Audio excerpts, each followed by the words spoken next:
I gotta tell you something. I, it's only been one time in in all of these sessions and episodes that I have been able to record the intro in one go, not having to stop and make any mistakes and restart. It's just been one, and and I'd like to get better at that.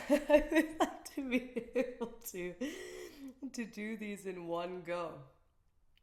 So just so you know, this is not the first attempt at doing that, but I'm happy you're here to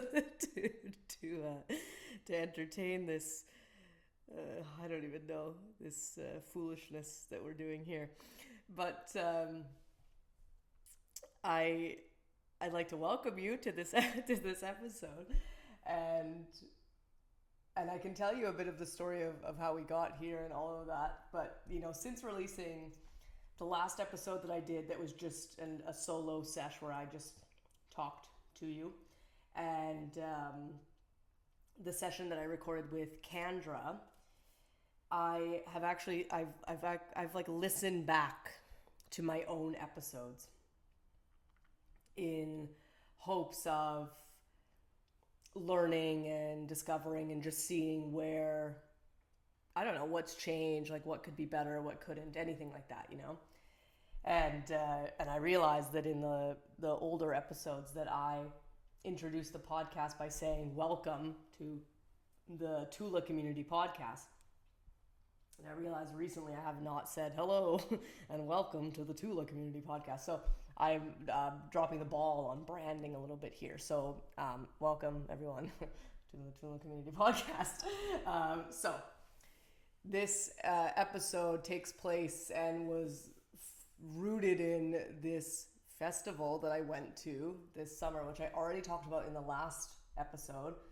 But when I went to Earth Daughters Festival is how I got connected with Kendra for this episode. And I don't remember what I talked about in the intro of the last one, but I know that I may have shared that when I went to the festival that I didn't attend all offerings. I felt, I think, maybe overwhelmed and overstimulated by just coming from the city and grounding into that new space. And I hadn't been to a festival in a really long time, and so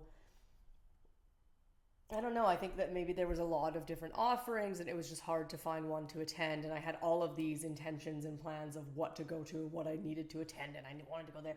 And then when it came time to it, I was like, I just don't want to. And I don't know why fully. I don't fully know why, but I remember saying to my friends on the second day, like, I don't know what to go to. And they said, just land where you land and let it be intuitively led, and don't plan. Don't plan anything.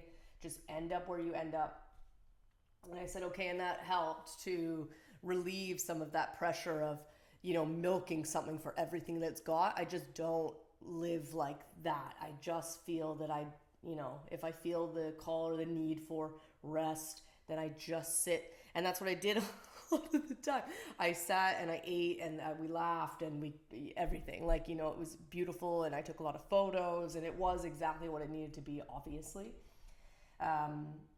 But one of the offerings I ended up at, I think it was on the second day, and it was called Sacred Sustenance.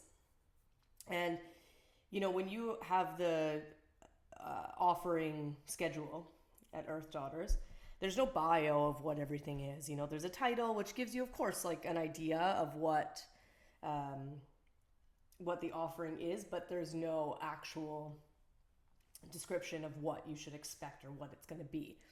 And so with Sacred Sustenance, I thought, that could go a few different ways. And I figured it would probably have something to do with food, but it was interesting because the way that Kendra put it together was not in a way of just having it be about eating and food. And it was really honestly quite beautiful, and there was a lot of tears, and she hosted it twice, and I went to both of them. And it was quite moving in that way because, as she guided us through, she did bring food that she made for us to eat. And it was 3 individual little things. There was like a cookie and like some sort of little like ball, and then there was like a like a very fudgy brownie. Oh yeah, oh yeah, I totally remember now.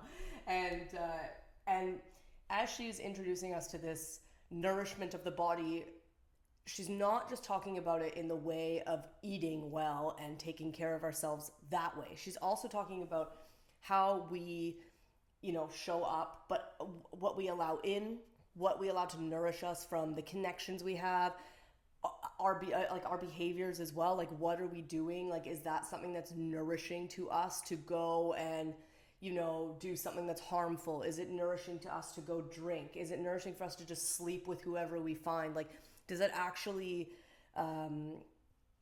allow the body and honor the body as sacred?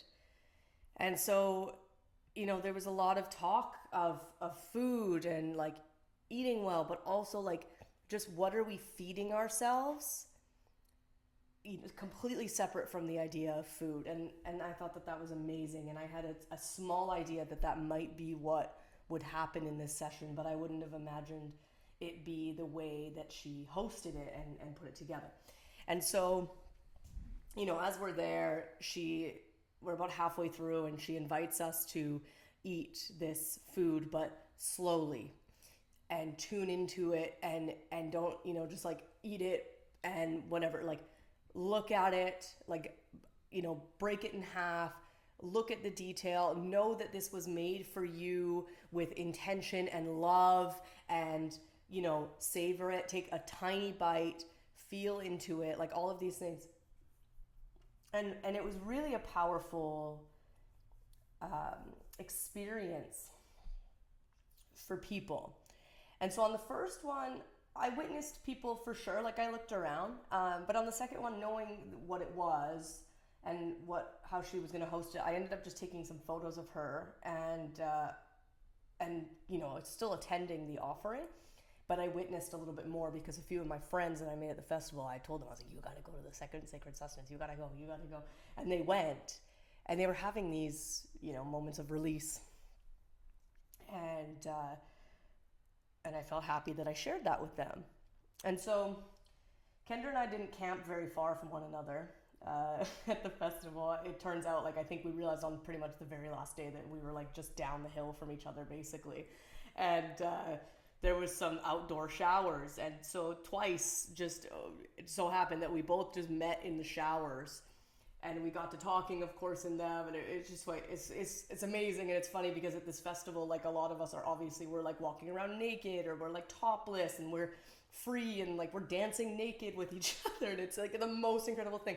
And here I am, just meeting Kendra in the shower, just in the raw, and having these conversations with her. And I'm pretty sure on the second one, in the second shower, I was like, would you like to be on my podcast? I'm like pretty sure, because I said to her that I would like to take her photo. Because at this point you'll discover she was would have been, I don't know, like 6 months pregnant, maybe like I don't remember what it was at that time. But she was definitely like showing, And I wanted to take photos of her and her mom, who supported her during the festival, and I wanted to take photos of her with this growing being inside of her, obviously, and that didn't really align because I had asked her kind of late, but that was fine. But yeah, so we met in the shower, and that's how we formed any sort of connection. And I ended up following her, and we had some great conversations during the festival, and I knew pretty early on that she was someone that I wanted to share time with and share story, share knowledge. She told me that I already knew this from Sacred Sustenance, but that she had, done some chefing for retreats. That was like something that she's done quite a lot of, and I always want to talk to people who are chefs. It's very important. So, yeah. So anyways, and so she said yes about the podcast, and I was like, all right, I'll send you an email when we get home from Golden, and I did, and then in July, a few days after my birthday, I went to Squamish, where she lives, and we sat and recorded this episode. And this episode I'm looking forward to obviously sharing with you. And if you follow me on Instagram, which is highly likely if you're here, I share these like 1 minute clips of the episode just on the stories, before the episode comes out. And this one I was listening to, trying to find these clips to share. And as I was listening to it, I realized I have these notes right here now. All these little timestamps that I wrote down that I was like, oh, that's a good one, that's a good one, that's a good one. And so there's too many to share. So I really hope that you enjoy this compilation of 1 minute good clips because she had said so many things that just were, that were great and supportive and helpful and knowledgeable and full of wisdom. And I just had a hard time picking out, what was good, So that's a bit of the story of how I connected with Kendra. Before I get into her bio and sharing about that, I do want to preface that this episode does talk and it has conversation within a few different areas that may be really triggering for some people. So we do talk about eating disorders, we do talk about suicidal ideation, we do talk about sexual abuse, and drug use as well. So there's a few things that come up that might not be something that you're fully comfortable with, and I want you to know that just in case. Okay. Here's Kendra's bio, and I'll share this with you. Kendra is in service to permission and the sacred responsibility to be satiated and deeply receive. Permission to honor the body, its wisdom and innate guidance. Approving of the power we all wield as our intuitive compass and opening to access the truth of our sovereign expression as a fully satiated and nourished being. Bridging the gap between body and spirit, Kendra holds space guiding people to begin listening and trusting their own wisdom from within. Kendra leads intuitive sessions to support opening the body and clearing through what no longer serves.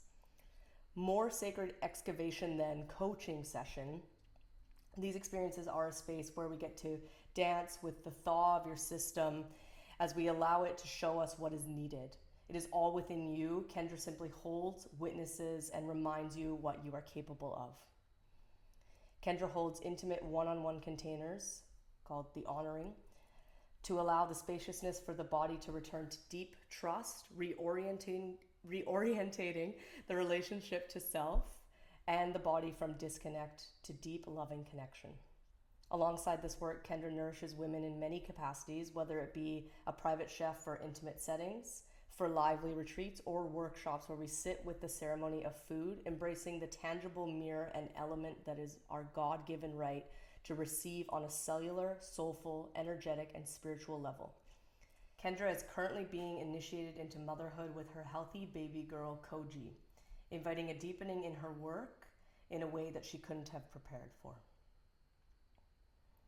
I got to meet baby Koji not long ago, about last week at this time, and got to hold her, which was the best thing ever. And I got to connect with her and her partner and fiance Jeremy for the first time. So that was special and wonderful, and I look forward to watching them as parents and into this new part of their lives. And if you don't already know them or connect with them or follow them, I think something that is really beautiful, and I had shared this with them, is that, they're in service of the work, but of the truth. And I don't feel like you see that a lot. They were willing to say, like, we're scared, we're grieving our old lives, we're fucking terrified. And I don't think that you see that a lot. And I would imagine that lots of people go through all of those different waves of feeling. And I do have a deep respect for them both in that, just honoring the truth and being real. And, if you know me, I love really real people who are just willing to say it like it is. And, and don't like to fuck around, basically, just say it how it is. So, I'll put some links here for, applications for one-on-one containers with Kendra and, different things, different links that she sent us, if you'd like to connect with her. Yeah, lots to share here, apparently. Lots to share. And then the last thing I do want to share is a bit about one of our partners and sponsors, Aversio Wellness. So if you haven't heard in one of the episodes about them or you don't know about them, I'm going to share with you a little bit more about them. Aversio is a company that comes out of North Vancouver. And so all of the people that we're connected with and sponsored by and anything like that, they're all Canadian companies, which I think is important. And I really appreciate that. And for me, I don't want to share anything with you that doesn't have a real place in taking care of yourself and is just kind of like a here you go and buy the thing and whatever. I don't feel like I ever want to operate from that place. I do want to share with you, these places that put their trust in me and I put my trust in them, and they have benefit, and not only benefit, but proven benefit. It's not just a bunch of hubbub, I could partner with anybody, but I'm not going to, So Aversio, they have fruiting body mushroom supplements. And so they have a few different things. There's different blends. So all of the kind of things you've heard of before, like lion's mane, reishi, shiitake, turkey tail, oyster, a few other different ones as well. And they have them, like I said, on their fruiting body mushrooms, but they also grow them and harvest them. They're grown on wood. And so sometimes, sometimes when you have mushroom supplements, they're just kind of grown maybe in different types of spaces and on different mediums. But in Aversio's research and what they've connected with is that the actual benefit from the mushroom comes, of course, yes, from the mushroom, from the fruiting body, but it also has a lot to do with what it's grown on. So you've seen them before, people grow them at home just on I don't even know, some sort of medium that is not a piece of wood. It's just some other thing. You can buy those kits, and that's all well and good. But they do a lot of research and study, and there's so much you can learn from them. There's different videos. They have a podcast. There's recipes on their website as well, and you can look into the studies and research that they have on their website. But there's a few blends that you could connect with if you want to, and lots to learn, lots to connect with, and I think it's really worthwhile. I feel like the fungi world has grown so much, and that, but this space, and I believe that this company is doing a really beautiful, genuine job with that, and maybe just check out the website just to learn, because I watched a lot of videos just to learn. I didn't need to buy anything. I just was curious about mushrooms, of course, and would like to know more. And there's so much we can gain from the intelligence of mushrooms and their sophistication. So they have blends, they've got kits, they've got merch, they've got a whole bunch of different things. There's swag that you could purchase if you want to, of course.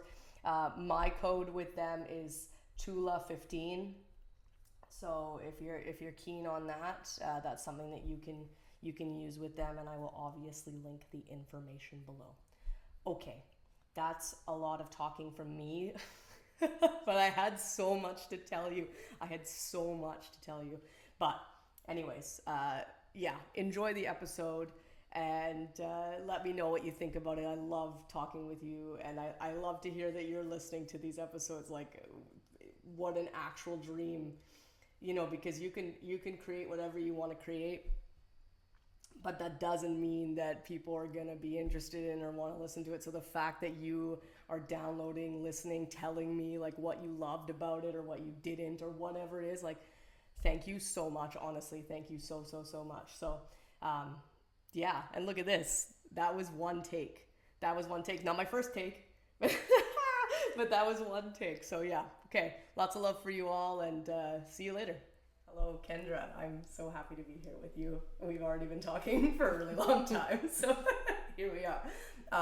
I want to start off by saying that for me, sitting down with you and like chatting, it came from, of course, us being at Earth Daughters Festival this recent summer, and I felt like when I first connected with you, like I came to Sacred Sustenance, which you'll have to tell us about, obviously. But when I saw you and I talked to you in the field a little bit, like I knew that there was like more there, and I felt so excited to share more with you because for me, and we talked about it a little bit, like I love food so much. It's like a huge area of interest and passion for me. And then working with like spirituality and like our well-being and like taking care of ourselves, but also being in tune with those things and like nourishing ourselves in all of these areas that are like outside of food. I felt like I just want to sit down with you because you're like, I worked at retreats and I'm a chef, and like tell us everything, obviously, you know. But yeah, like, and I just felt happy about that connection, and making my connection with you at Earth Daughters was pretty much the only connection that I really made. And like I made a few, but like I made like, this is like one that I was like, yeah, you know, this is really good. So yeah, please introduce yourself. Well, thank you, Whitney. I also want to say that I love that we also randomly connected naked in the shower a couple times. Two times we were in the shower. We're like, oh, hey, that's okay. exactly what I was gonna say like, too. Perfect. Yeah. I'm just like chatting in the shower, and that's when you're like, want to come on my podcast? We're like, yeah, that'd be great. Can I take your photo? Yeah, we're like sudsing up. Yes. So good. Yeah. Yeah, Earth Daughter is such a special, magical time, and I just, oh goodness, thank you for having me. Thanks for being here. This is so fun. In the recording of this, I am currently 8 months pregnant, so this is one of the highlights and most exciting things. Actually, that's not true. There's lots of exciting things happening in my life right now. But this is a big thing. This is, well, it's just like I haven't really been going out, you know? People haven't really been coming over. I've been boundaried. But this is just a lovely, like, jolt of energy of like, oh, this is nice. It feels nourishing. It feels like a nutrient that I didn't realize that I needed. So on that, who I am, my name is Kendra Adachi, and what I do is in forever evolution. And so being 8 months pregnant at this current time, a lot of my work is shifting in a lot of ways. And the tether of like what I'm super passionate about isn't going anywhere. If anything, it's deepening. I coach. It really started with, it all started with becoming a certified health coach freaking many moons ago. And just food has always been a big piece of my life. And I'm sure we'll go into the what's and the whys and the hows and all of that. And that progressed to, you know, chefing retreats. I used to live in Costa Rica. I had a raw dessert business with an ex-partner there called Healthy Sin. And that's no longer in existence. But it was a big part of my life. And I've been chefing private retreats or really intimate settings, and got the wonderful opportunity to host these workshops at Earth Daughters called Sacred Sustenance. And I work one-on-one with clients in many capacities. We talk about and we feel into and we experience many things. It's not always just food related. However, I see the realm of food and sustenance and nourishment to be one of the greatest tangible pillars for us to really look at kind of finer underlying places we're in relationship or not, like where we're lacking or where there's a nutrient deficiency, quite literally with our sustenance, with our food, but also with where are we numbing, where are we not feeding, where are we not giving ourselves approval to have something that has quality, that has sustenance.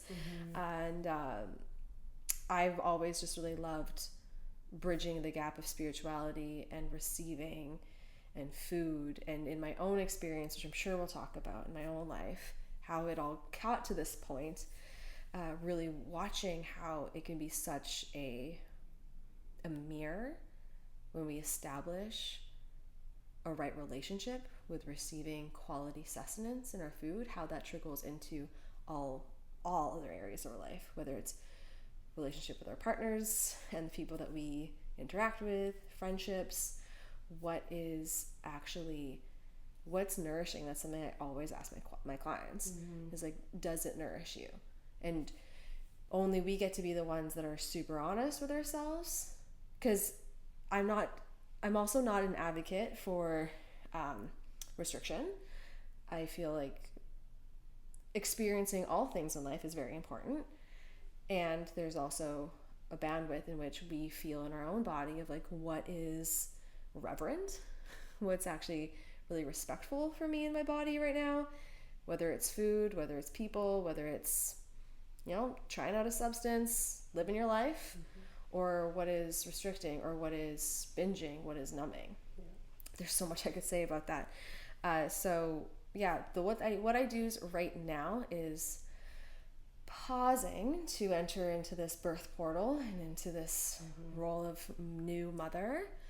And with that, I am actually entering a bit of a pivot and deepening of the evolution of my work, which is, I'm going to give it such good gestation time, but it's going to look like chefing for postpartum mamas and for pregnancy, and to help support families and moms, because I'm really recognizing there's a need.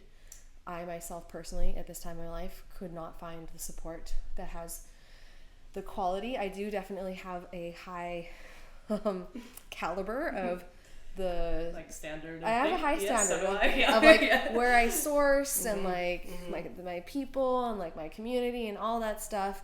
And that's just me. But I couldn't find that somebody's gonna do that I would happily give money to do it for me. I find that a lot, and it might be an entrepreneur thing as well. It's like a standard thing, and also like then you're like, well, if I can't find it, I'll make it. I'm the one that's gonna make it. And I had that like annoying but like very true like whisper like in my body that was like, it's gonna be you. And then it got reflected to me by so many people. So I'm actually utilizing this time to be my own guinea pig. And so I can foresee myself in the ways that I'm in this work with chefing retreats and opening my capacity to hold space with clients. I am also going to be directing that sort of more towards the postpartum healing and the really real need for women in general across board, whether you're pregnant or not, but also pregnant mamas and women in the postpartum to receive that sustenance. I think the last piece that I'll say, that in this work too, I've really developed a couple workshops, one of them being Sacred Sustenance, another one being Eat With Your Pussy. That is, a lot of the work I also do is like somatic embodied experience. And I love to utilize food in that, because we actually get to use all of our senses, and it's a tangible way of really witnessing blocks, witnessing opening. I love to use the word thaw. Sacred Sustenance is a workshop that was actually birthed from holding Eat With Your Pussy, and I realized that there needed to be a different one, a thaw, a softer, a gentler, an opening before we could actually access. And it was that too, and it did have those aspects to it for sure. I would say. Glad that was your experience.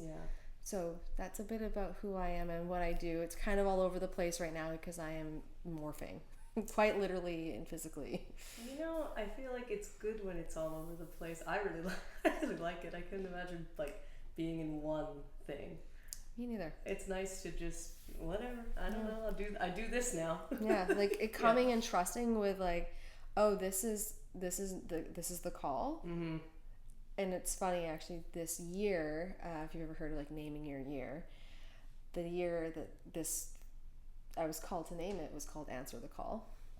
And I found out I was pregnant, and then it's just I was like, okay, like that's obviously it. Right. So yeah, just following the nudges and the passions and what I just can't get away from, that I'm just, it keeps coming back. And it literally will keep me up at night. Right. I'll dream of recipes and just various things, and and I just also, I love the experience of food.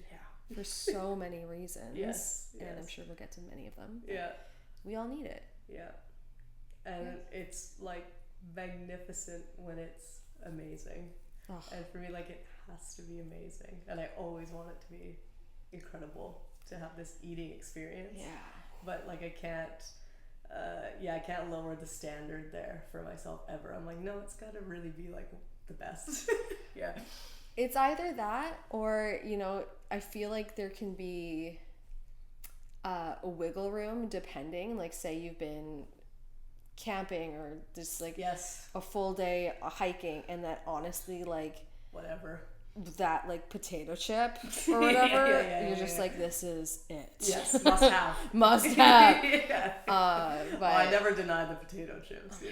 the hard bite potato chips, avocado oil, black salt right now is one of Those my are the ones. one of my Alright. pregnancy addictions right now. Okay. And I feel like with the analogy of food, which I love so much, is it's also important to have the experience of like, this meal is not it.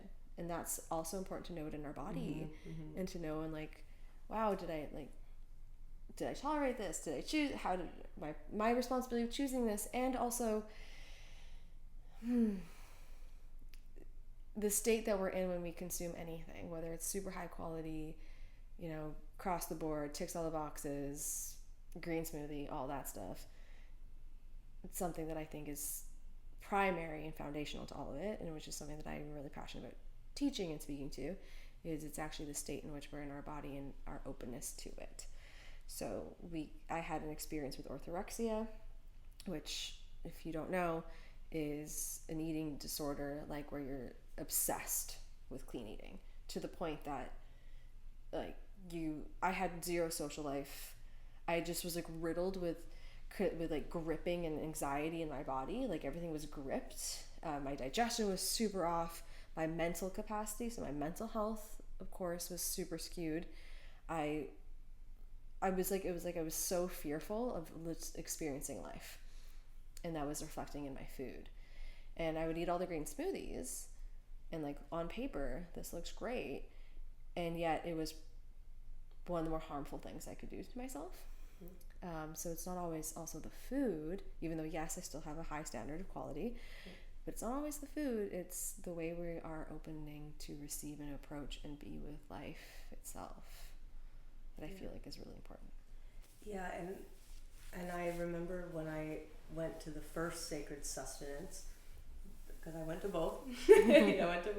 And when I went to the first one, I was just receiving, because I had nothing, this is what you're doing at this type of festival and whatever, and I was observing you, and I had a lot of questions. As I sit in like a place of like neutral observation, but also then I'm like, but I want information, I want to know, like, and so I think to myself, like, you had shared this at the Sacred Sustenance, your story and history and like where this all comes from. And so when you did your, like, you became, you didn't say nutritionist, you said A something certified else. health coach. Thank you so much. And so when were you working with those eating behaviors and stuff like that already at this time? And then how long did that carry forward? Like, was it also when you were doing the retreats and like the raw desserts and things like that? Was it existing there? And 100% it was. What was the shift? Like, where was the day that it was like? Yeah, so it's such a good question, because it's so interesting. I actually asked myself this a lot too, of when the shift happened, and I feel like there were many shifts. And so I got my certification through the Integrated Institute of Nutrition, IIN. It's quite popular, and a part of the reason why in that time was I was in university I was just exploring, but I wanted to be a personalized sports performance coach or kinesiologist or something like that. But university and school for me, which is a whole other freaking topic, was not my way of learning. And I was riddled with anxiety again as well. There's so many things that were happening personally in my life. I had recently got out of a really big relationship, and then that person chose death by suicide, and there was a lot that was happening in my personal world physically, and then I was attempting to achieve this goal that wasn't mine in this university setting, that I just couldn't understand. Like, what was wrong with me was my narrative, because tests and school for me has never been an easy thing for me, for so many reasons. Yeah. And I just, I remember I was skipping class one day, and I was also in deep grief, and there was a lot happening in my life. And back when there was the computer hall, like we didn't have our own computers, but we would log into the computers. You'd like go to the room with we go to the room with the computers, and, and then eventually I got my own computer. We'd go to the room with the computers, and I was on the computer, and there was an ad for this health coach thing, and I remember talking to them, and it was just like the pace of how you learned and what I was learning was like, whoa, I don't have to be, it doesn't need to be this way, which felt like a big pivotal shift for me, because I just kind of felt like I was in this box, and I just knew I was not in alignment. And that was one of the biggest things where I was like, my body had been telling me, this is not in alignment for you. There's so many little pieces to this. I was on antidepressants, I was weaning off, and I was also weaning off of birth control. So like my whole inner world was just a big one, fucking messed. Yeah. And I was experiencing a lot of emotional stuff. Then it's a whole, there's so many gateways that we could go down here. Behind door number one. Yeah, really. But that was like, so in that I was exploring feeling like what life could feel like better in my body. And I actually really feel, and this is where spirituality was starting to come into my life. I don't prescribe to a religion, but I am deeply in belief of spirituality. And I felt really divinely guided. There's many times where like I look back and like maybe I didn't know at the time, but like, man, was that ever a divinely guided choice in the whole process of, having this person pass, and then having my own depression and weaning off antidepressants, and then also having my own experience with brushing up against suicidal ideations and almost jumping off a bridge. I know there's so much to the story. I was just feeling the call and pivots of, hey, maybe these choices that you're making in your life are not very nourishing, and what if like it could feel better? And just slowly, instead of the late nights partying and doing coke, I was like, what if we slept and we got up and we did yoga instead? And I joined a yoga studio. So I know this is kind of, the whole story is all over the place, but it's also all on the same timeline. Where I was choosing yoga, I was choosing an actual path that felt in alignment with my system in terms of education, in terms of just passion. And so I dropped out of university. I never completed it, and I remember there we go. Fuck this. And I just like, I remember that being a big choice, but also one that was like one of the most empowering things. I felt stoked about it. I was like, yeah, no, I can't do this. I felt this like, not for me. In my whole body, there was that sensation. Like, I'm sure that anybody who's listening to this can recall there are moments in our life where we've made a choice where it's like fucking scary, and like people are gonna have their judgments and opinions, and so many things. How many years had you done at university already at that point? I think 2.5. Yeah, so like you're in it. Like I was in it. Yeah. And I remember, so at the time I was like 22, and at the time I had talked to a advisor or whatever the hell they're called, and they were like, oh yeah, if you want to continue and then you down this road, you'll graduate at 28. And I remember just being like, hell no.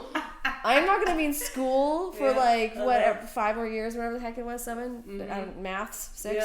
Yeah. Anyway, you're like, no, I don't know. Like, I don't know. I didn't finish school. I don't know math. I'm just kidding.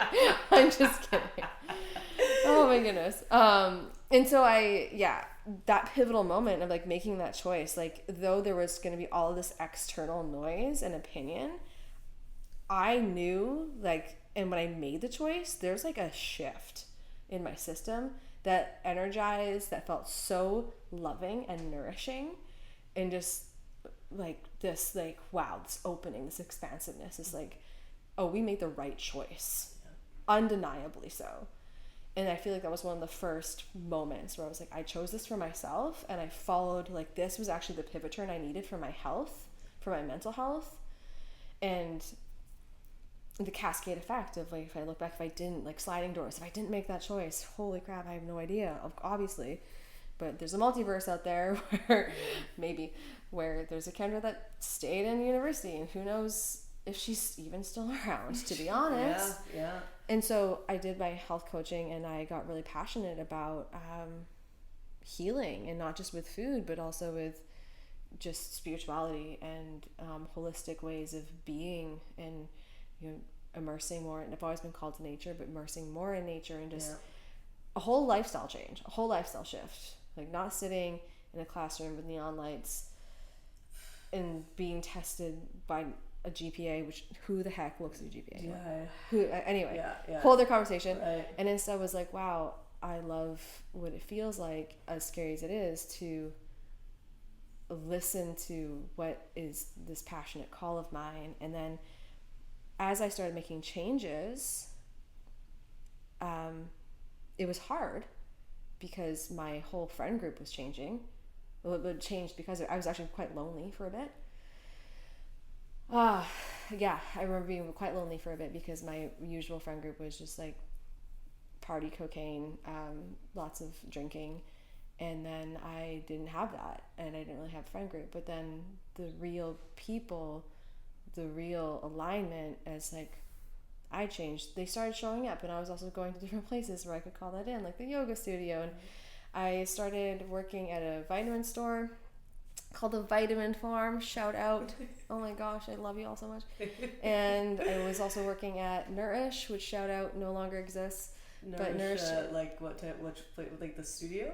No, it was it's called Nourish Conscious Eatery, and it was a full vegan restaurant. Okay. And so that's when I wasn't vegan at this time, but I was transitioning. I'm no longer vegan, but it was a part of my. She let us know at Sacred Sustenance. I eat everything. I eat everything. I eat everything. Everything. Well, quality is a thing, but anyway. Yeah. But But that potato chip is. That potato chip. Let me tell you.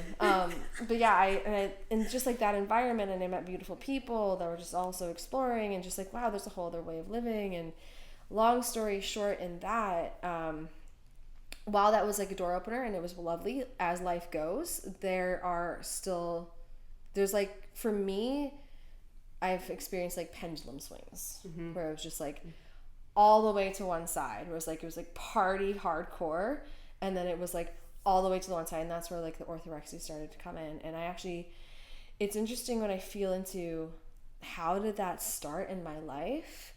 I feel like I just turned it up too high. One of my mentors way back in the day would say our strengths turned up too high turn into weaknesses. That's right. And with also weaning off my medication, and being in the university and all that stuff, I found physical movement to be a massive piece to my recovery and restoration, and moving my energy in a healthy way. We were talking before the podcast, like the intensity and power, how like now I have a relationship with it that is like can be transmuted, so it's a bit more purposeful or comes out in a healthier way. There's intention there, and like a healthier processing. Before it was just like fucking rage, smash, drinking. Yes. And then that got transmuted to, actually, as I'm saying this, I'm putting pieces together, so this is pretty interesting. That got transmuted to movement, and I started running. And I will never forget, there was one day where I was just like, I would never have called myself a runner. I had never really ran before. And one day in my like mental, like kind of depressive, but like just anxious moments, I was just like, I need to fucking run. And I just ran, and I like died, but it was also so like I just remember like crying, and I just remember like being like, holy crap, like this is actually so supportive and helping. And then that I almost got so like, I still move and I love movement, but it did get turned up too high, where it turned into like, if I don't, I'm gonna go back to what that was. And there was a fear of like, I need to be way over here. I need to be way over here. Yeah. Like this is the way. Yeah. Trickle back down to this. This is the way that I'm in control, and so control became so hardened. Yeah. Because I became so fearful of what was, and also how I would show up in my drinking states. I did not like that person, and I'm very fearful of what I'm like what I could be capable of in that state, that very unconscious state, that I was like, if I'm not like this, like I could go right back to that. And I actually would have pendulum swings of that, where I would be like on detoxes and do these crazy things, and then like the end of my detox, I'd go and have a fucking bender. And it was just like these pendulum swings, and I just like this punishment and this complete turmoil inside of my body that just was not sustainable. Yeah. So it was like I was tasting something that I knew was like supportive, but there were like things inside of me that were, I wasn't fully allowing myself to process. I was just gonna say that. I feel like you're like staying kind of on the surface of both of the sides. Yeah. And really what you need to do is like go within. And to have acceptance. And yes. Yeah. And it's funny how stuff becomes actually a lot quieter once you accept it. Oh, like my even goodness. your shitty thoughts about yourself. Like I tell my students during yoga class, I'm like, don't even ask the thought to go away. Just keep it there. Their mind is so quiet. Yeah. They're like, oh yeah, because I just allowed it to happen. Yeah, it's when you fine. fight it, when you resist it, when you fight it, then it's still really strong. Yeah. You know? Actually, at Earth Daughters, they said, it reminded me when you were saying something earlier, one of the people that did either the opening or the closing, I don't know, but they were talking about how you cannot grab anything new while you're fighting with closed fists. 100%. You know, it's like you cannot get a new opportunity. You can't anything when you're grasping, when you're holding, when you're just like in this place of like everything has to be a certain way or whatever it is, or holding on to your ideologies of like what your life is or who you are. Yeah, you cannot pick up anything new because it's just you're too close. There's no way I can pick up something. That's so resonant. Yeah. And so like actually as I'm speaking to this, I can really see and put the pieces together of how it was like the same intensity on one side just put to the other side, and it actually also became really unhealthy for me. Yes. And so the whole journey, and there's again so many parts inside of that too, where the control turned into the orthorexia, the control turned into raw veganism, which I am not an advocate for. I feel like it had a place for me to have that experience and to know that in my body. You learn a lot of good stuff. Like I was vegan before, and I did a little stint of raw veganism, and I learned so much about how to cook different food and like new ingredients. And like I appreciated that time. Totally. And there were times where like it was really exciting to be like, oh, I can create this in this way and it still be delicious. And like there were really good moments of it for sure. Mm-hmm. So that's kind of a huge piece of this whole, you know, coming together is like everything is necessary.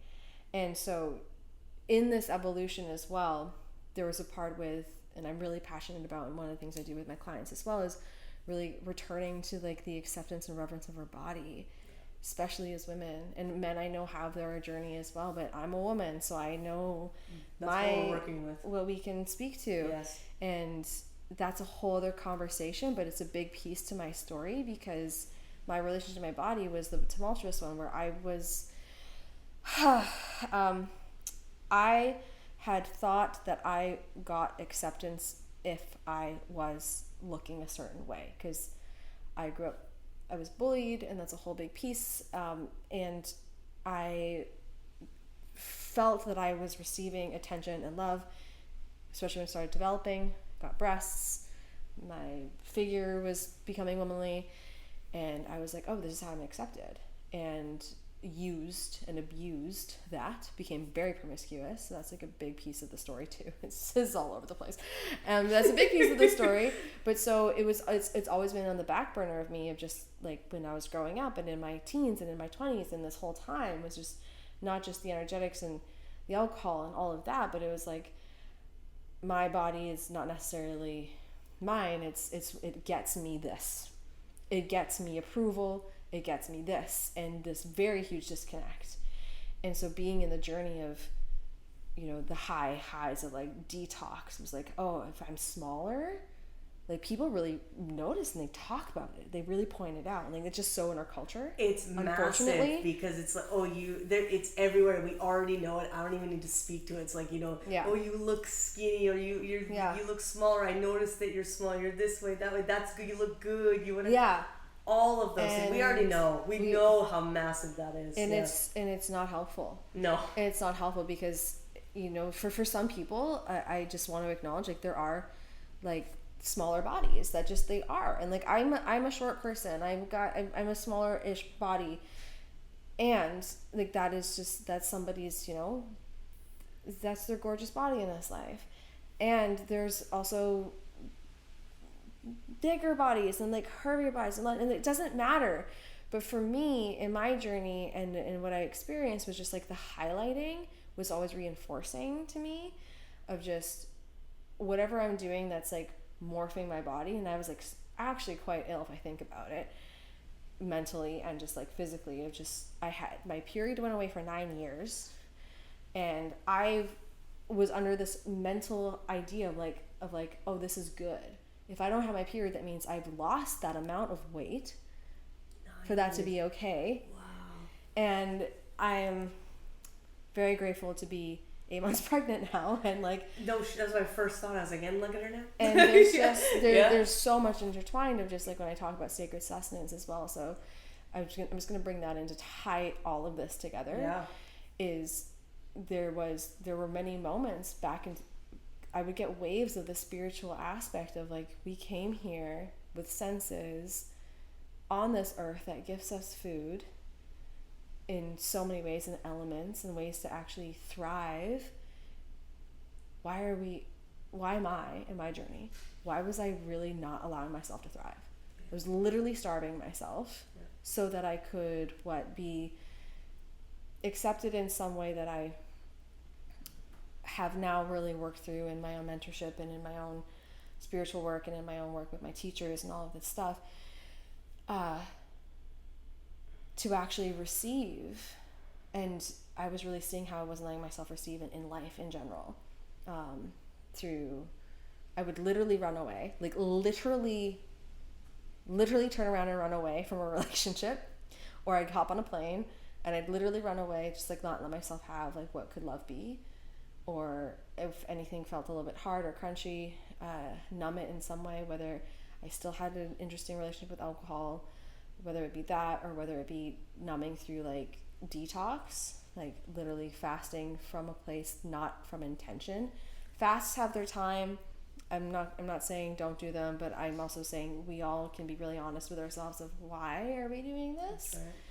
And so I had so many moments one time when I was traveling where there was, I think I talked about it in Sacred Sustenance, where I was in this like kind of place with my body, and I sat down and I just like had one of those, like, it's a funny thing, but it's not, one of those divine moments where there was carrot cake on the menu, and I fucking love carrot cake. And it was like, you know, not gluten-free, not vegan, you know, it was like carrot cake. It was all the things. It was yeah. all the things. Yeah. And I felt this thing in me that was just like you want to have this experience, like have this experience. It wasn't from a place of renumbing anything. It was like this very real, I was sitting in this restaurant by myself, nobody fucking knew me, and I was like, I'm ordering the carrot cake. It was like, it was a very pivotal moment in my life of like, I'm gonna make this choice and I'm gonna enjoy it. And I sat there, it came, and I remember the waiter like putting it down, and I like looked at them like it was like the biggest deal ever, and they're like, okay, yeah, enjoy, like all right. And I savored it. Yeah. And I had always had this narrative, not always, but I had since then had developed this narrative of like, if I eat anything that is quote unquote not clean, Or like bad. Yeah, my body's gonna turn on me. I'm gonna have to like run this off. I'm gonna punish myself. Yes. And I had the complete opposite experience, where instead I was energized. I felt so liberated. And it's a piece of carrot cake, and yet there's a spiritual aspect again where it's not actually about the carrot cake, it's about the openness that I allowed myself to have to receive it. Yes. Yeah. And I just remember being like, what if my whole life got to be like that? And I still had my moments. I still have my moments, right? Yeah. But I was just moving forward. I was just like, wow, that's what, like, we came here to live. And I will have reminders a lot, again, going back to, I'm no longer, thank God, but also I'm grateful for the experience of having depression. I no longer have those depressive I don't have suicidal ideologies, but I have depressive tendencies from time to time. I'm a human being, but nothing like what it was. But it also brought this element to me of like, wow, we came to live at this time in a really bountiful world, And I also just really want to acknowledge we live where we live. We live in Canada and in North America, and we really do have quite a privileged life here in terms of what we have access to. And I really acknowledge that that's not the case across the globe.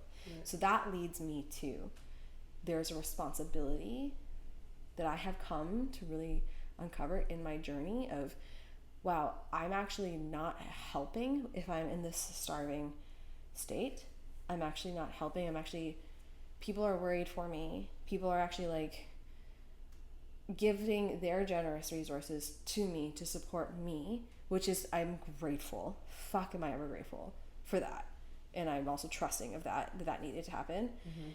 And I'm not able to be a participant to the fullest capability of how I feel called to be if I'm in this state of not approving, of not allowing, of not receiving, of not eating, quite literally. And then to also not, in that reception mode of receiving somebody's love, receiving somebody's resources, and receiving just life in general. And so for us to be able to have access to the quality that we do, the fact that we can have that choice, that like, oh, I have a standard of quality of my food. We have that choice here. That's a privilege, and that's something that's like, we're not wrong to have that. Like, rightfully so. I pray that one day it's just truth. It's just a necessity. We all get to have this. That when we are nourished and fully full, we are then capable, able to be generous with our resources, to give back. And that's where it's sacred. It's part of why we have been chosen to be born at this time. And I go back to that spiritual lens of like that truth of, oh, I've been called and ushered in as this soul at this time. That's it. We all have been. And so we have our sacred responsibility to ensure that we are well taken care of, because we all came here to have work to do. To have, whether it's just in our community, whether it's just in our families, whether it's something that's more globally, whatever that is, we all have impact. And our journeys, like my journey, and there's still so many pieces of it that brought us to where we are today, are actually part of what allow us to teach, what allow us to hold space. And so, I don't know if that was a long-ass winded answer to your question, but like something that I do want to tie in there is, as a woman, I really feel that one of my soul's callings or whatever, like this timeline around, was to come back into reclamation of what it is to be in a woman's body. From all the historical events that is a podcast on its own, to really be in approval of, the intensity and the power and the space that this body gets to take up, the magic that this body, literally, I'm looking at my pregnant belly, like our blood, our bleeding, our, to be the fact that I ever, and I have had to do a lot of forgiveness, I ever had this tumultuous relationship with not wanting to bleed. There's like an unacceptance of being a woman that I recognize was happening. Do you feel like the like this, you were like happy or proud or feeling like good, like, okay, I'm not bleeding, so I'm looking for that, whatever. Do you feel that that's, because I feel like I've never heard too many times from anyone who's struggled with any sort of like disordered eating that they were trying also not to maybe bleed, or that they were happy about it. They were like, oh yeah, that's great. Most of the time I usually hear that maybe it's more like image, right? Like, they're trying to fit into a clothing, whatever, Do you know where that one roots from? As I'm like speaking and in this, I have a pretty good sense, and I feel like a lot of it was just actually fear of being a woman and fear of what that brought, because of my experience of using the body and how I allowed her to be used. And there's a lot of, I have the experience of being sexually abused, and I'm unfortunately that's a common thing. And what can happen when we are in what unfortunately can happen as a woman if we don't feel anchored and in our boundaried ownership and sovereignty of our body, in my experience, is I've been really taken advantage of. And I've let that happen. Absolutely. I've let that happen. Yes. And I got to a place, and I don't feel like this was conscious. I don't feel like this was a conscious thing. Which is, at the time, if somebody had told you that, you'd be like, no, I'm making these choices. Like, Totally. Yeah. And I remember having conversations with people where I was just like, it was very unconscious, but at the same time, there was... No one could tell you different at Nobody the time. could tell me different at the time. And as I've unpacked and as I can reflect and as I can look back, I can really see, like, right, I was really... Like, the fact that I could run away, the fact that I could feel this sense of control in my body, too. It's such an interesting thing, my goodness. It's this sense of control of, like, nobody... Like, there was this, like, how do I put this in words? There was, like, this, like, you can't fuck with me, which is great, but turned up too high was, like, armor. I felt like there was so much armor, and literally these past 2 years have been all about taking the armor off in my personal, spiritual self-development work. And so, yeah, I feel like when I look back at it, there was times where I was like, I know what can happen if I am too... Because I didn't have that sense of boundary governing sovereignty of, like, yes, I'm a woman, and no, right? Like, yes, I'm a woman, and this is my body, and she's fucking fabulous. We all have fabulous bodies. And that doesn't mean that you get to. There was still that part of me that I didn't trust within myself that was like, oh, you want to give me attention? Okay. But it was distrustful for me within myself, and it was creating a disconnect within myself and a barrier within myself. And there's almost like there was this spot where it was like, I didn't trust myself to... You can't even keep yourself safe. Like, Yeah. you can't even keep yourself safe. Like, because you don't... Yeah. Exactly. Yeah. Like, I was not at a place where I could actively, like, say, no, I'm in protection of myself. I am self-governing. You don't have access to me like this. Not everybody has access to me like this. If somebody would give me anything, because I was starving for acceptance, as I didn't have acceptance for myself. It's all so connected. I didn't have full acceptance for myself. I didn't have full acceptance for who I was beyond my body, for who I was as a human, like as a human. This person. Yeah, exactly. Yeah. For so many reasons. Again, I touched on the bullying, and there were so many places where I was just like finding my way of, I'm just worthy just as. Really grateful to be at where I'm at in my journey now, but it was a tumultuous, like, my 20s were fucked, man. and so I really feel like when I wouldn't bleed, it was like, okay, I still have a bit of control here. Where, like, I can't, like, I'm not actually capable to bear children here. It's so interesting to unpack. It's so interesting to unpack. I wouldn't have even thought about that aspect. Yeah. I've had, like, areas of rough parts for myself, where, like, it is very interesting where the mind goes, like, and, like, I haven't had that specific thing, but when you said that, it reminds me of thoughts I've had for myself, where I've just had these moments where I wanted some sort of, control, or, like, say, or this or that, and I'm like, this is perfect, because now I will get this, or now I can't do this, or now whatever, and it's when, in the moment, maybe sometimes you can recognize it's a little bit not the greatest, but it's really kind of years later, or, like, much, much longer after, that you're like, wow. That's why. Yeah. Yeah. And actually, as we're speaking again right now, I'm really recognizing that all of that was a survival mechanism. Yeah. It was a way to survive and to feel some form of safety and protection. And if I can have at least that level of control from not being taken advantage of, because I let myself be taken advantage of, but if I can have that level of control over my body, then that won't happen. At least that was, like, the mind idea of it.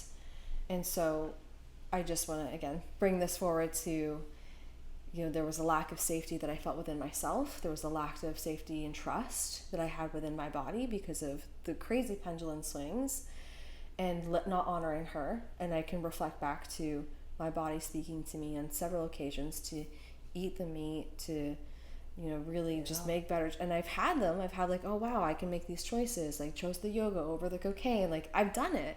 We've had these experiences. Girl. And then there were like, you should write a book. I chose the yoga over the cocaine. That's the good title. One. Yeah. That's a good one. And then there was like more, like there were so many more like little hints, like the carrot cake time, and just when I did start introducing meat again, and well, you were listening. You were listening. You were always actually. I was always listening, but it got stronger, and I was not always honoring. That's right. And what I've come to learn, and what I do a lot with my clients, is like what happens the more we don't honor is it's going to show up in various other aspects in our life, whether it's we block or we binge, or we block reception over here in our life, what we welcome in energetically, like the frequency that we vibe at, that's going to come at us, whether it's relationship, whether it's friendship, whether it's like quote unquote lack of opportunity, or not seeing the opportunity, or not allowing ourselves to have the opportunity, because we have this skewed image of ourselves. Then we're not deserving of the opportunity. We're not, exactly. Yeah. And then my journey just continued to, like, fast forward a bit, through various relationships that I had, and learning from each one of them, which we've had lots of conversations about already, learning from each one of them, and then arriving at this place where, like, also in all those relationships, there was something that wasn't fully safe because I wasn't fully honest with where I was at in that relationship, whether it was not feeling like I was, like, definitely tolerating a lot of treatment that was not very healthy for me to receive. And then arriving at this point, which is actually a really funny thing I haven't told you yet. When I met my current partner, Jeremy, I was still had amenorrhea, which is what the technical term, the medical term for not bleeding. Period. Okay. Yeah. And we started dating, and we were becoming sexual, and my period came. Wow. And not only that, but I started to eat more meat, and I was eating eggs, and I was introducing things. And I was just like feeling this vibrancy in my life, and I was really in that spiritual spot of like, wow, the choices that I make right now are really actually quite beautiful. And one of my other mentors was also would say, based on results in your life, whether they be quote unquote good or bad, like, you are the one that is the creator. And with the results that were showing up in my life at that time, I was like, I'm really liking these results. I'm really liking the way I'm feeling in my body. Learning, I mean, in all those years too, I also was like coming back into like immersing myself in flavors. I've always had this thing with food and cooking, and just there's so many pieces there. And so I was like nourishing my body, starting to really begin to listening to her, and her having an exhale, and how like that just brought this like life force, this sustenance, and that this connection, this vitality, and then feeling a safety because my fullness was coming back online in my body, like the fullness of like my woman, the fullness of like she was trusting me, I was trusting her. It was like my intuitive pull of like the choices I was making, like the intuitive pull of the relationships, of like who I was navigating towards, and what was in alignment, what wasn't in alignment. It became so much more clear to me because I was clear in my body, because my body was being fueled, and there was so much more clarity that my body started to feel safe. And again, there's that word thaw. And so my period came back when I started seeing Jeremy, and I remember telling him, I have my period, and he was like, good thing you guys have a poop relationship. Yeah, we talk about all of the things. Poop conversation was a big thing that we had. You're safe there. Very safe. But I remember him also being like, because he didn't fully grasp at that time, because he was still like kind of new in our relationship. Yeah. He didn't really grasp like my background of not having a period for so long. Yeah. So he was just like great. Okay. Like, we used He's protection. like, what's with this thing? Yeah. She's like, just so you know, This I poop. I Just poop. so you know. Yeah. I got my beard. He's like, holy wait. It's like, great. She's gonna tell Like, me everything. everything, which I still kind of do tell them everything. I'm course, always yeah. just like, I'm gonna go poo now. Gotta go. Gotta go. And so yeah, he was just like, I mean, we were using protection, all that stuff. So he was just Yeah, like, that's yeah. great. But I was just like, no, you don't understand. And then like the next month, my period came again, Wow. and then again it came again. And so then I was also realizing that there was a safety in my femininity that was really coming online from Yeah. feeling actually softer, like literally softer in my body. My body wasn't so like contained and contracted and tiny and in a spot that it wasn't in alignment for me and my body. My body wants to take up space. My body is like, That's right.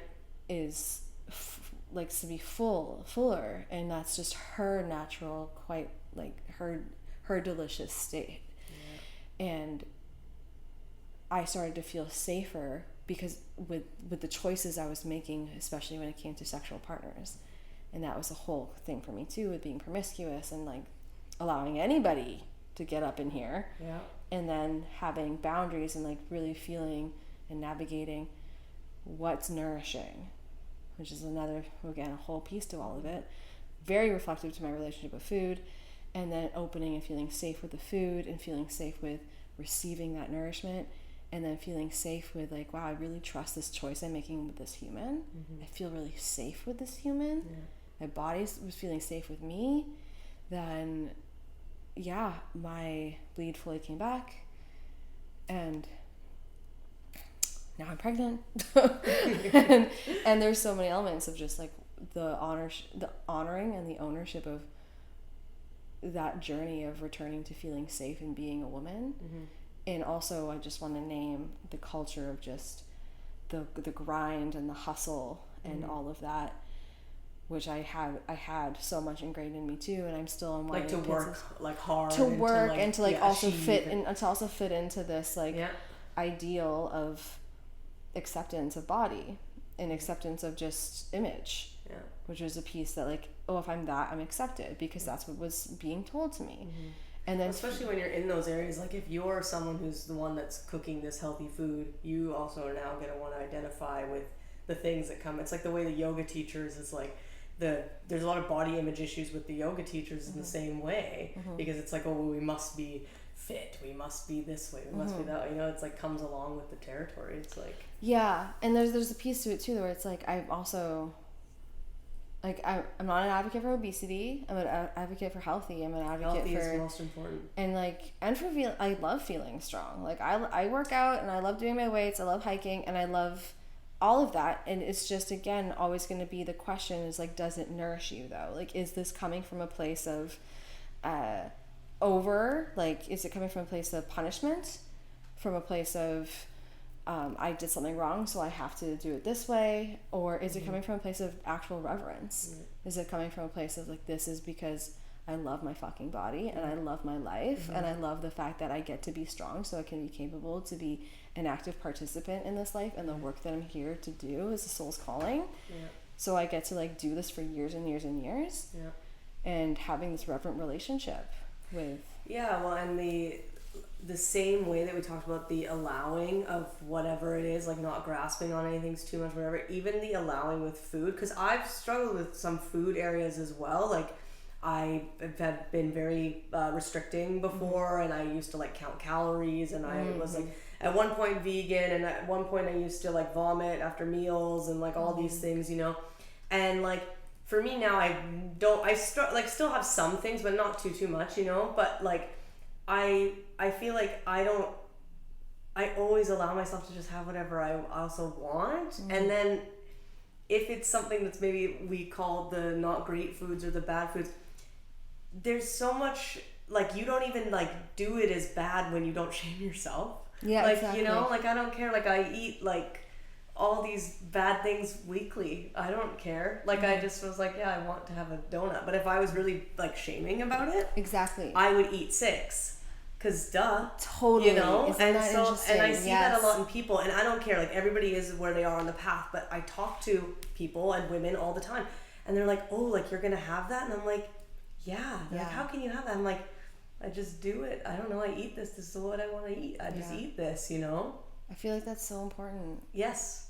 Yeah. It doesn't become as maybe even out of hand when you just allow it. Actually, that's the real, like, power and control in a healthy way is just the allowing. The allowing, the Yeah. approval. Yes.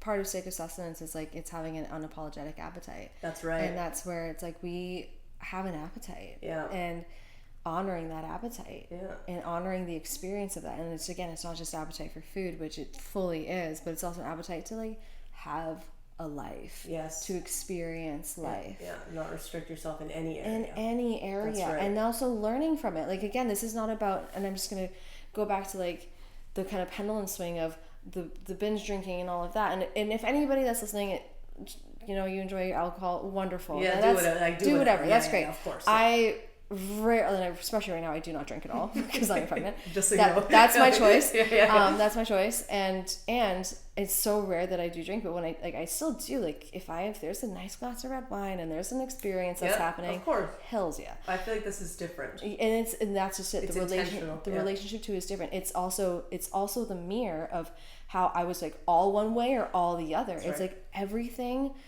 I arrived at this spot, and I want to say I arrived right now at the spot, and there will be many arrivals. I'm sure, because this is life. Yeah. I am not by no means. Please do not put me in a box of perfection. I'm still figuring a lot of shit out, and I'm really grateful to be able to like sit and be really quite honest about my relationship to alcohol, my relationship to allowing all of it is what actually is it at least in my experience of it right now. Maybe there's more to it that I don't know, and that's possible. Very possible. But like the disapproval of feeling like intense, the disapproval of like having that intense like or the disapproval of feeling sad and feeling depressed and like, oh, I'm wrong over here. The disapproval of so many aspects of my body, of just my whole experience of being a human, is what made it actually heightened. Is what actually made me fear it, as opposed to welcoming it to the table. Like you were saying in yoga, like your thoughts there, let it come hang out. And it's the same thing with the mirror of food, of like approval of all of it. If I'm gonna have the donut, like I'm gonna have the donut. Yeah. It's gonna be I don't it. even like second guess it at Yeah. all. Yeah. I'm just like, yeah, that's what I want. I'm gonna do that. And it's so, I just really want to acknowledge it's so beautiful to arrive there. Yeah. And I'm really grateful to have arrived there. Yeah. And I know that there's a lot of people on the journey where it's like there's still some unwinding and thawing to do there, and that's okay. And even if we are here, we still have our stuff too. Oh, we have You know, our so stuff. this- I totally yeah, I which is funny. totally have our stuff. Yeah, yeah. And I would just love to offer in that is like one of the things that's really helped me is I do my best, and I don't always remember, but the more that I practice it, the more that it comes up for me. Yep. Is that everything gets to be a teaching, or just like I'll still eat some things and the next day I'll feel like shit and be like, oh, okay. And there's also things that I check in on because I have the tendency of pendulum swinging, and I know that about myself, is I'll check in on like where am I at emotionally? If I feel in any way emotionally fragile, like I'm really like just sad or just like whatever, I have come to this relationship with my body, and it's going to be so different for everybody else, so please don't take this as your own, but you can get to a relationship in your body where I'll be like, I know that if I eat the donut right now and I'm already feeling kind of inflamed emotionally, that's going to feel pretty inflamey and not digest well in my body. Correct. Yeah. Because I've come to learn that about myself. Yeah. It's not that I don't allow myself, but it's like if there's a spot where I'm like, But this is not now nourishing. Yeah, Like, exactly. It's not going to actually Exactly. support or help the situation. exactly. And if Yeah. anything, I'm going to feel like food hangover, That's right. right? Like, And you're trying to be in this place of like honoring and reverence of yourself Yeah. and like healing, and these things are not healing, and so it's like, well, I already feel so shit. yeah, exactly. So like, why would I don't want to dishonor myself by making myself feel more And shit. exasperate it. Yeah. And the funny, like, kind of nuanced paradox of it all is like, it's all honoring, because even if I did do that, which I have, and I sit, and then I get to sit with the experience of like, oh right, so I didn't listen, and right, this is my reminder. If I don't listen, this is the experience that I have. And then I also like, I can notice when I get even more emotionally inflamed because I didn't honor the thing. I'm like, oh my god, it's always just such a fun learning. Everything just gets to this be. Is where you have to let go. You just have to surrender to it and just laugh about it. Yeah. And then there's the day, and then there's the days where I feel like really like quite like in my body and strong, and like I feel emotionally very like, you know, stable or sober. I call it like emotional sobriety. Like there's like, because you know when you're like drunk emotionally, you're not fully sober, and it's just all emotion. But then I'll be like, like I don't even second guess the donut. And I know I mentioned this as sacred sustenance as well for me and my journey, and it's gonna be different for everybody.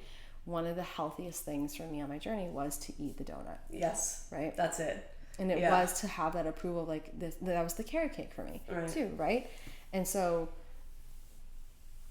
it all kind of wraps down in just like, these things exist. We've been born at this time, at least I have this belief, to have an experience, to sit and be with our food and to feel the textures, to smell the smells. And what I love the most is when we share it with other women. Yeah. When we sit and we watch and we get to dismantle any of the narratives. They're like, we can't eat all that we want. Like, we have that appetite. Like, what if, and this is my question, my offer is, what if every single woman was just like, I got a fucking appetite. That's right. And I'm going to let myself eat. Yeah. And it's not about overstuffing and binging, because there's also satiation that is important for us to learn. Yeah.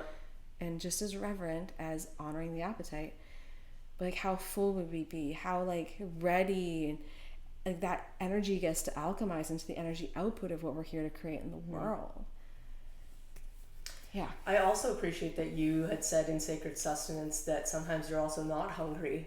Yeah. And to like honor that too. Yeah. And that doesn't really get talked about that much at all, because it's just kind of like not really a thing. It's like, well, it's good if I'm not hungry, you know, then I'm not eating, like, you know, then maybe you get to keep these ideologies of yourself, because like, well, I'm just not hungry. But then there's also this like, what if I'm eating and I'm not actually hungry? Yeah. And I liked that you mentioned that other side, just that, you know, of course, like sometimes you're going to be like hungry and you're going to overdo it, and then sometimes you're not, and you're going to also not honor yourself by eating during that time too. And it's all of it, and I'm glad you brought that up. It's so important for that piece too. And again, always a mirror in our life. Like, that's right. Where are we over pleasing? Where are we people pleasing? Yeah. Where are we over giving? Yeah. Where are we just in this spot in our life where we're not actually honoring the reverence of what's true for us? Mm-hmm. And because there's definitely moments where it's just like, that's actually that would be great. I love the idea of it, but like, if I check in and I watch that, if I were to check in, like that third donut looks great. Yeah, I've just had two. Yeah, and if I were to really check in, that actually would not be nourishing right now. That's right. And again, it's not just about the food. It's like also just like that third social gathering. I love the idea of it. Can't do it. That's a no. Saying no. That's a no. And you know, like I'm curious, because of course I went to like Sacred Sustenance, and I remember like, I don't think I knew anyone at the first one. I don't think there was anybody there that I had already met at the festival or anything like that. I just attended, and I was only like, when I went to Earth Daughters, I was very overwhelmed. I would just like, I've been working really hard. I've been like super mentally busy. I've been like trying to, I think, distract myself from all the shit in my life, you know? And so when I got to Earth Daughters, everyone there said, you seem really stressed. You seem really stressed, you know, whatever. You need to calm down. And I was like, I don't want to seem stressed, and I don't want to be that. I don't want, it was hard to hear from people that I was like giving out an energy that I didn't even think I was giving out, but that people that didn't even know me were like, yeah, you see, you need to relax. And I was like, all right, okay. And so when I got there, I had intentions of different workshops I wanted to go to, or different, you know, things that people were facilitating.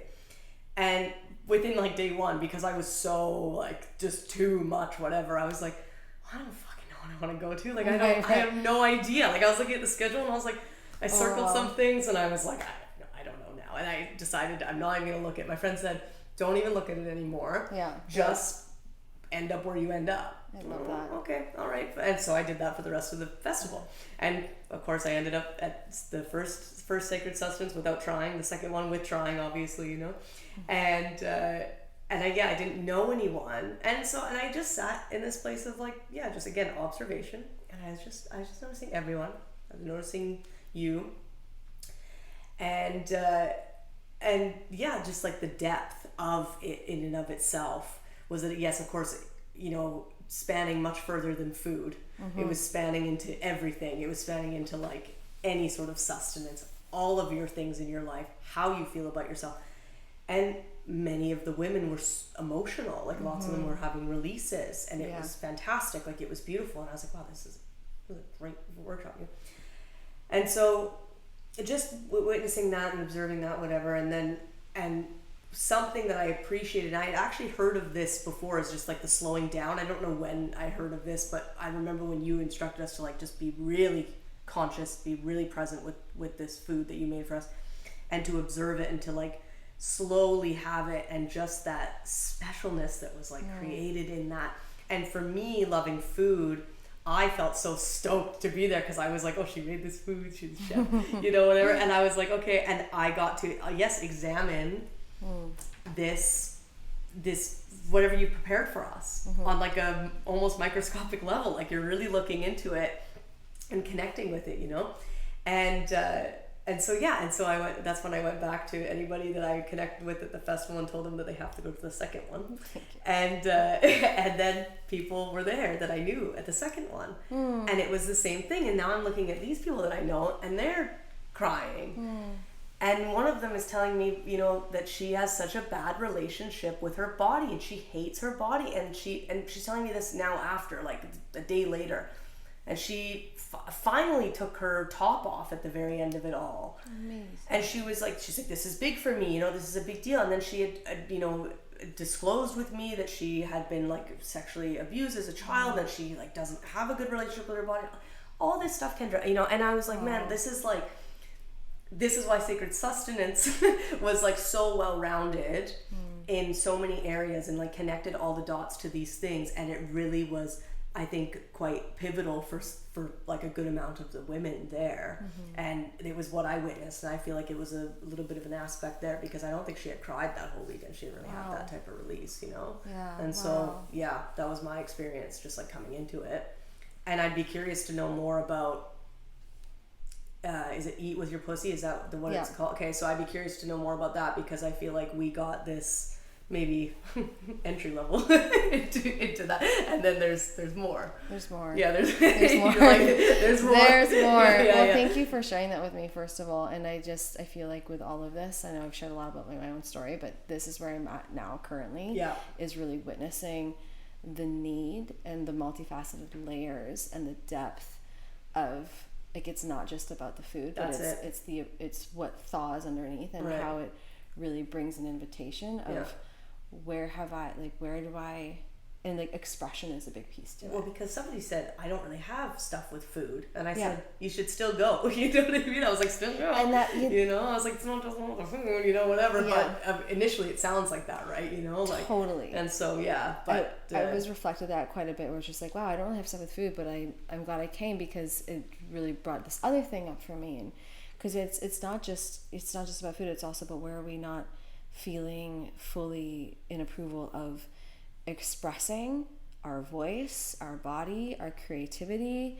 And I'm not saying like you gotta get naked, you gotta do the things, but that's right. It's just like, where are we in any way hiding or disapproving of our appetite to live, And so there's, in my experience, so Eat With Your Pussy was something that was birthed from, I was chefing a retreat, and one of my favorite things is just like nourishing women, and what unlocks when women feel like satiated, and when they're eating with each other, and then they're like getting excited about the food, and they smell the cookies cooking in the oven, and you see this like excitement that shows up, and I'm like, it's like, and like Eat With Your Pussy is like, it's not sexual by any means, but there's definitely like an energy that's food turns us on. Like we get excited about it. Like we're like, it can be erotic. You know, it's probably the connection on why why we have body issues and eating issues, because Absolutely. we've been so like oppressed, suppressed in that area, like sexually. They don't really want us to connect to our full femininity. That's our full 100% sexuality, it. You know, That's Just 100% keep it. Keep it all like this, you know. And like, what if we fucking let it all out? Yeah.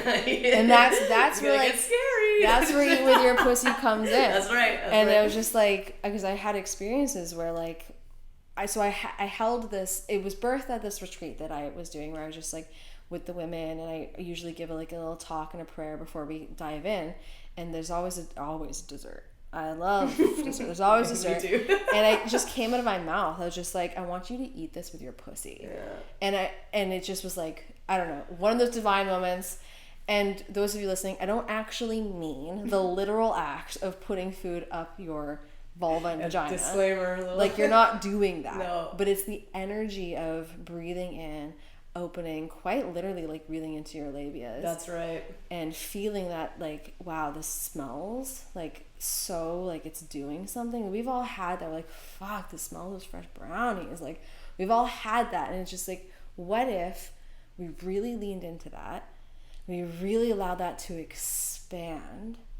And instead of being like, oh, I should just have half of that. Actually, you know what? I'm just not going to have any. I'm like, what if you followed that luscious, desirous, open sensation that you're feeling in your body that's like, let's have this experience. And it does get to be sexual. Yeah. It's not always, but there's elements to it. And I always offer. So now on many of the retreats that I've chefed, and then I created a 4-week, about a year ago, series called Eat With Your Pussy. And I put out, we did recipes together. And we sit and we go through this whole, it's like a ceremony as well, which I held in Sacred Sustenance, but it's different, where we start with like really deep breath work, and the frequency of the songs are very different. They're more on the erotic side, but just like opening to that creative, sexual opening, allowing approval. Like, what if you just like let that rapture is a huge frequency to it. It's like, let yourself be raptured by the experience, and then you consume it. And so I've had experiences where women pretty much had an orgasm.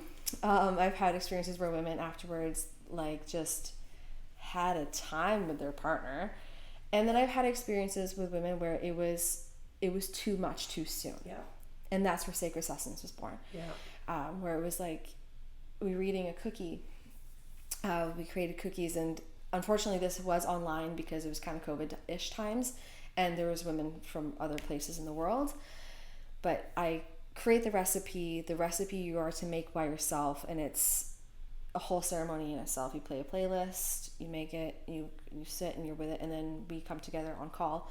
And I also do this in person, which is my favorite, for us to be with the food in person, because your hands in it is one of the elements to the whole experience of feeling it, with the texture and the energy and all of it. And so we're eating these cookies, and this one woman was like, touched something that was thawing, and she could feel her wanting. She could feel her like the desire. So like, I want to have this cookie, and it unlocked a memory that she forgot existed, of her sitting in a cafeteria in high school. And she's like this beautiful, like luscious, voluptuous woman. Like, her hair, she's just, she's goddessly. And she's just like, she's taller than me. She's just like, whew. Like, she's a beautiful woman. And but she was remembering, like, she's just always been like a taller woman. And she was in high school, and she was locked this memory of wanting to eat this cookie. And then these guys were coming into the cafeteria, and she ate it really quickly because she's like, I don't want to be seen. That's right. Yeah. I don't want to be seen having this experience. And again, I will always offer, like, how has that impacted? Where else does it show up in your life? Of like, where do we feel like we need to shut down this really sacred, beautiful, powerful, creatrix, luscious, desirous, sexual, and feminine part of ourselves? Very layered. It's so layered. It's very complicated. So layered. It's like so different for everybody, and it comes from so many areas. Like, even when I talked to you the first time, I was saying to you about, where like some of my issues with food come from are going to be very different than like what somebody else, but it's the exact same result. It's the exact same result. It's like hustling the food in, or like trying to hide it, or binging it, or like vomiting it up later on, or whatever. And it could come from like how your family was, could come from just yourself, could come from some sort of trauma, some sort of like anything. Yeah. Self-worth, anything. All of it is connected. Yeah. And so with your pussy, I'll also really offer like, while it's always going to be a mirror to so many aspects of our life, right, I'm going to also offer like the aspect of our mirror with our sexuality. Yes. Of like, where do we either fake the orgasm or don't allow ourselves that pleasure, or like do we cameo, do we feel sensation? And so there's so many layers to it, and like the workshop itself, and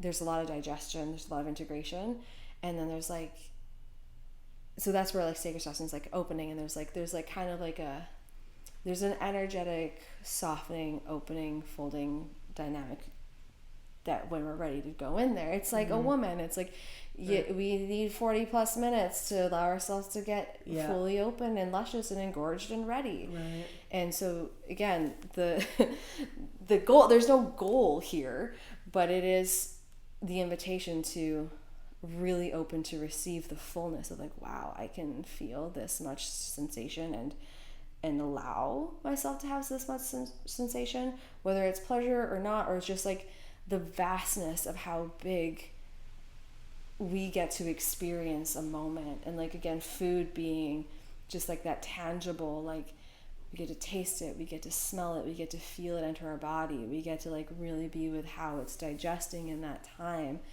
And just really the approval of, again, are we the mirror, like are we hoarding, are we just stuffing our faces and like don't want anybody to see? Did we even experience it? How are we digesting that? Or are we just like not even allowing ourselves to have it?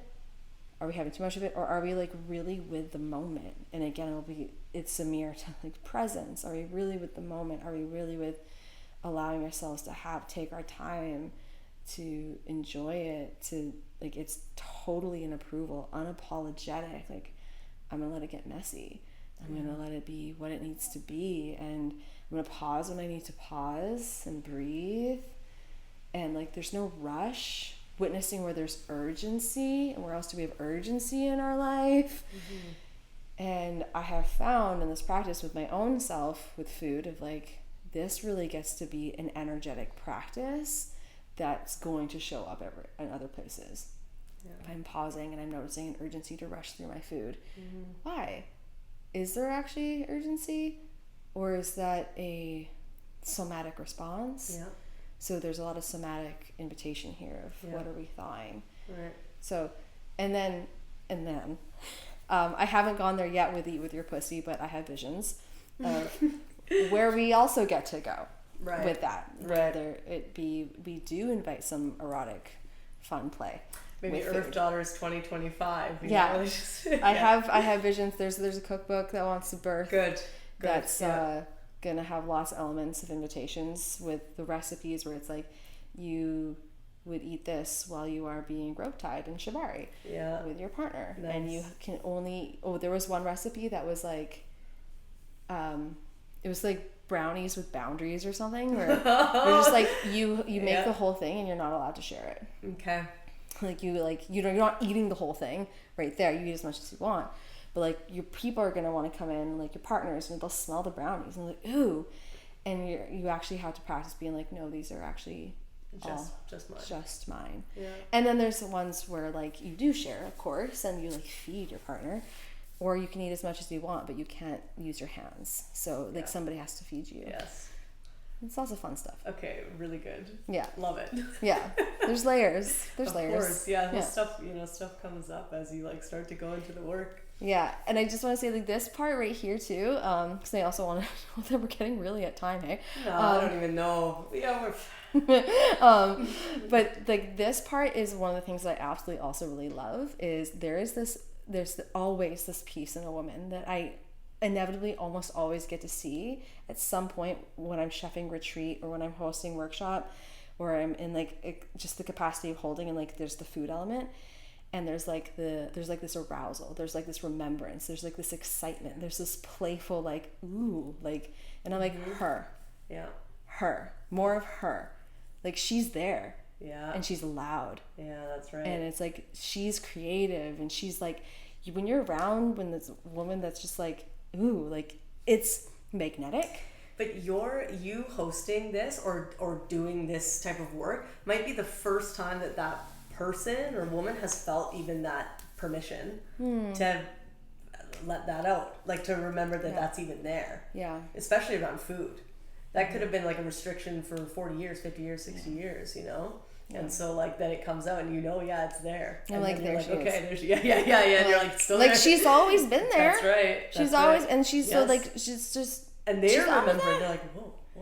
Like that, like playful, that like oh my god, like those brownies are so fudgy. Like, I know you like the fudgy ones. I know. I'm like, oh, put some ice cream in and watch that melt down. That's right. Brownie. Yeah. And it's just like it's just so fun. I'm like, oh, I like women that when you get together and there's that permission, there's that approval comes out, and it's just like that shit is so healing. Well, you talk about feasting. Yes. You know, like just women feasting, you know, and like for me, I love feasting. I love to eat, you know, like I'm a big eater, but I hadn't had much of an appetite since about January, you know, and so I was like not really eating that much, which is fine. Like it was just the way it was. It was no big deal. We have seasons. That's right. You know, I was just going through the shit and I just wasn't that hungry. And now, and I think a lot of inspiration from you, and I actually have you in my head quite a bit, like when I'm feeling like I want to eat or like whatever, like I feel hungry, I don't restrict it, but I'm happy because the appetite has come back. And I'm like, yeah, man, I'm feasting, you know, like oh, I love that. I'm my whole feast, you know, because I'm happy that it's finally coming back and I'm like eating more now, or like wanting to eat, or getting like re-inspired to cook and like be in the kitchen, because I kind of lost that a little bit, you know. And so you're in my head. I'm happy to be in your head. Feasting. Feisty, because I think that's a really important thing too. That's like, we all know the experience of like, you know, being sick and then not having an appetite. That's right. And when our appetite comes back, like there's that feeling. It's like stoked, I'm hungry and I'm excited to eat. That's right. Yeah. And it's so, I know, like we need to know the other. Both, again, it's like both exist. You have to have them. You gotta have them both. You gotta, like, no pendulum swing. I mean, that can happen. Yeah. Trust your journey. Of course. But the invitation is like, it all gets to exist. Yeah. It all gets, and we're gonna have seasons. Like, though I'm a chef, and though I love recipe creating and I'm cooking a lot, I don't always love it. I have my moments where I'm like, I can't be bothered. That's right. Let me tell you, after all the prep for Earth Daughters, I was like, get fucked. I'm not getting in the kitchen for a hot minute. Yeah, for sure. But then the excitement eases back. We're like, ooh, I want to do this and this. Yeah. And then it's important to have pause. It's like, again, mirror in your life. Yeah, that's right. All the mirrors. Yeah. And I think it's good for us not to get too extreme, because I've had that so many times where I'm like, I'm not going to do this and I never want to do this. And I'm like, you know what? This is just how I feel now. Yeah. That's okay. Okay. I'm tired. I don't want to do it. I don't want to do it even this week. And it's like, okay, that's fine. I just don't do it this week. And then it like comes back, you know? But you get fearful that it won't sometimes. But it does. It does. And it's just like trusting and honoring and giving approval of where you're at in that moment. Yeah. And so it is. And so it is. Yeah. And so it is. That's right. Yeah. Do you feel you have anything that we did not touch on that you really wanted to say that you feel is important in this space? I would love to offer I know we touched on a lot of things, and just as a woman, and one of the biggest things that I know that we move through is relationship to body, and coming back into being in a beautiful relationship with body. That's hard. It can be really hard. Yeah. And I just really want to name that, and I really want to acknowledge it. And I would just really like to invite that wherever you are, those listening, wherever you are in this season. I have my seasons. My body's changing literally every day right now. My nipples are so big. It's weird. And I'm like, okay. I would say I don't know, but I know. You do know. I know. You do know. I got naked a lot in Sex Daughters. Yes, we did. But I would just say, wherever you are at this time and season in your body, I know it's not always accessible right now, but just the nourishing, like, doesn't nourish you. And I would love to offer that you touch a place of being with the woman and the body that you're in right now, and give some acknowledgement to everything that she has gone through up until this point, and however shape, size, digestion, discomforts, or peace that you feel in your body, because our bodies are always speaking to us. There are discomforts that happen because our body's always telling us there's things happening. You're moving through things, you're moving through life, you're going through a lot of your own personal stuff. Your body's always holding you. Your body is always reverently speaking to you. Your body's not ever against you. That's my belief. Your body's just always telling you if there's something off, and they're just actually trying to communicate that whatever you have gone through up until this point, can you touch a spot where you can actually really respect and acknowledge, like, this is the best my body is doing for me right now? Is it at all possible that I can love her where she's at right now? Because she's just really meeting you in all of life circumstances, holding you here at this time. And wherever that is, however that looks, however that feels, that might be like, fuck you, Kendra, that's just not happening. That's okay. I just really want to offer, like, the softening of meeting your body, her holding you, because she's holding everything you've ever experienced, and she's really just trying to love you right now. And in my experience of distrusting and not being in connection with my body, the more that we can turn toward and just actually acknowledge that love is when we really start to change our relationship. So I think that's the last piece that I want to say. Thank you. Thank you for that. Thank you for all of that, and sharing so much more that I didn't even know there could have been more, but there was more. Clearly, I haven't had a conversation a little while. Thank you. Yeah, you're very welcome. Yeah, thanks for sharing time and space with me here.